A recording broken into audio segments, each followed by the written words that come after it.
Por causa disso, me ponho de joelhos perante o Pai de nosso Senhor Jesus Cristo, do qual toda a família nos céus e na terra toma o nome, para que, segundo as riquezas da sua glória, vos conceda que sejais corroborados com poder pelo seu Espírito no homem interior, para que Cristo habite pela fé no vosso coração, a fim de que, estando arraigados e fundados em amor, poderdes perfeitamente compreender com todos os santos qual seja a largura, o comprimento e a altura e a profundidade, e conhecer o amor de Cristo que excede todo entendimento, para que sejais cheios de toda a plenitude de Deus. Que a graça e a paz de nosso Senhor Jesus Cristo esteja com você e toda a sua casa. Reunidos estamos aqui, mais uma vez, através da Primeira Igreja Batista de Salto, a maravilhosa graça de Deus ao seu alcance, na nossa querida Escola Bíblica Dominical. Essa semana faremos uma edição especial de Natal. Cristãos em todo o mundo se reúnem para celebrar o nascimento daquele que veio para nos salvar da condição de pecadores. Independente se o período que comemoramos é realmente o período em que Jesus nascera, algumas evidências apontam que não, porque, por exemplo, o período em que Jesus nasceu, a Bíblia nos relata que haviam pastores no campo com suas ovelhas quando viram a estrela de Belém, que dizia, os anjos do Senhor diziam, não temais, porque hoje na cidade de Belém nasceu aquele que veio para salvar, Jesus, Filho de Deus. Glória a Deus nas alturas e paz na terra aos homens de boa vontade. Não seria possível os pastores estarem no campo num período em que o hemisfério norte tem um inverno rigoroso. Dentre outras evidências, é mais certo que não foi no período de dezembro, no final de dezembro, no dia 25 que Jesus nasceu. Mas o que importa é que ele nasceu. Ele nasceu, veio, cumpriu todas as promessas messiânicas, desde de Gênesis capítulo 3, verso 15, que diz que do filho da semente de uma mulher nasceria aquele que esmagaria a cabeça da serpente. E que ele também seria ferido. Até o livro de Malaquias, em seu último versículo, o último livro do Antigo Testamento, nos aponta que ele converteria o coração dos pais aos filhos e o coração dos filhos aos pais, para que eu não venha e fira a terra com maldição. Todos os livros considerados os livros canônicos nos revelam Jesus messianicamente. Há um estudo em que está disponibilizado aqui no link do vídeo, sobre todas as genealogias messiânicas do Antigo Testamento e o cumprimento delas no Novo Testamento. Jesus veio para cumprir, como ele mesmo disse, toda a lei e os profetas. E, finalmente, naquela cruz, sim, essa data é evidenciada, talvez porque ela seja mais importante do que celebrar o dia que Jesus nasceu, seja mais importante celebrar a sua morte e ressurreição na Páscoa dos judeus, a Páscoa que se tornou uma celebração do Cordeiro triunfando sobre a morte desde o Egito.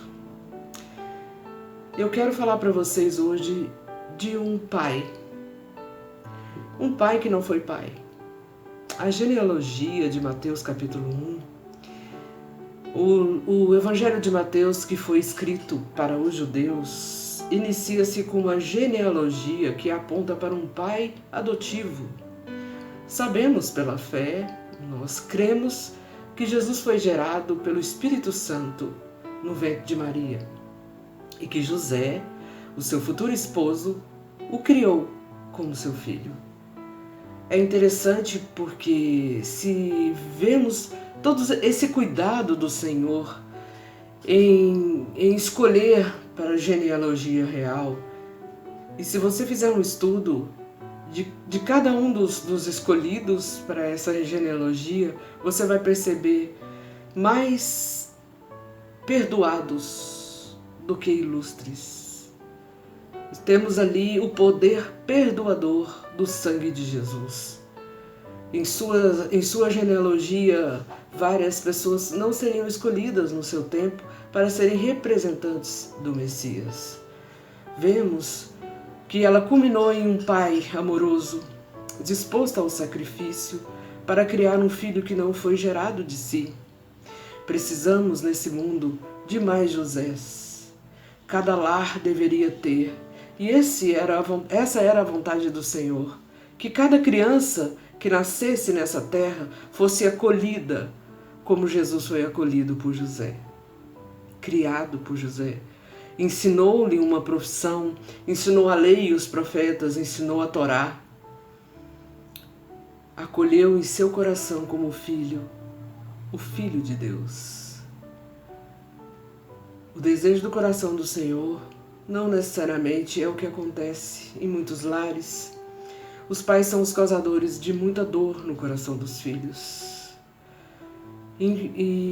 Mas eu tenho uma boa nova para você. Através da intercessão desse que veio para nos resgatar, nós temos o consolo e a cura. E eu vou mostrar para você por quê. Através de uma observação de um pequeno detalhe. Queridos, eu desafio você a ter as suas próprias revelações, a que o Senhor fale diretamente com você. E é simples, a Bíblia é o único livro que podemos ler com a presença do autor. Se você, ao iniciar o estudo da palavra nas suas devocionais, nos seus devocionais, e você pedir que o Senhor venha com você para essa leitura e que você questione ao Senhor aquilo que você não entendeu, você verá que o Senhor vai se revelar a você. E eu quero compartilhar hoje com você uma das revelações que o Senhor me deu através desse relato da anunciação do Messias. Vemos nos primeiros capítulos do livro de Mateus que o anjo Gabriel se apresenta a Maria dizendo que ela é bem-aventurada.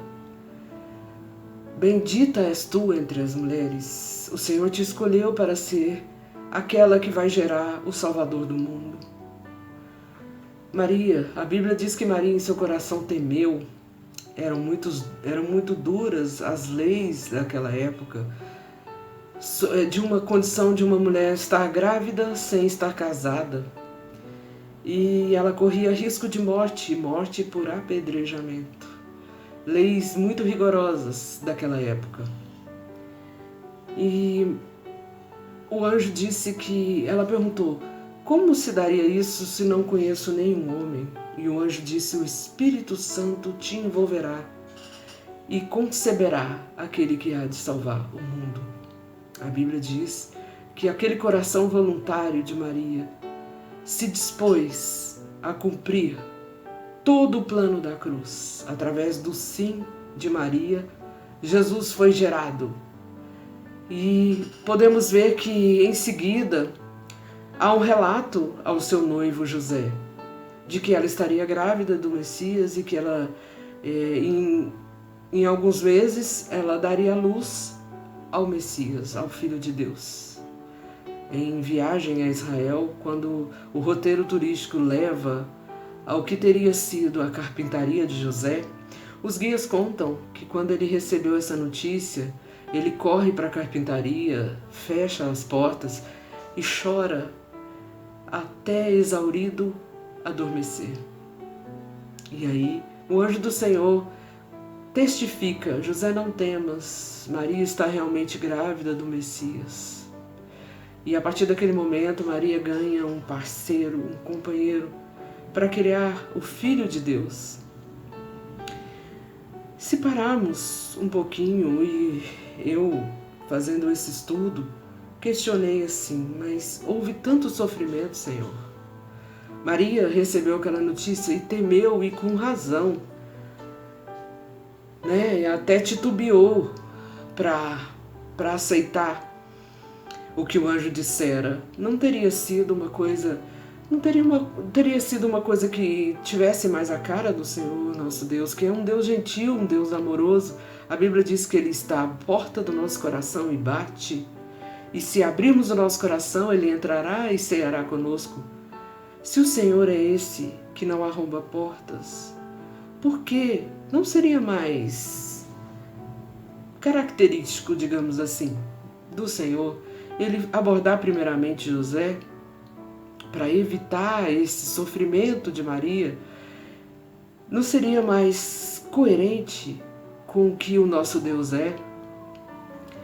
Ou, possivelmente, quando os dois estivessem juntos, o anjo aparecesse aos dois? Então não haveria dúvidas no coração de José e Maria estaria mais amparada, mais tranquila, mais segura? Então, a Bíblia nos fala em Isaías, capítulo 53, a partir do verso 4, que verdadeiramente Ele levou sobre si todas as nossas dores e enfermidades. O castigo que nos traz a paz estava sobre Ele, e pelas suas pisaduras fomos sarados.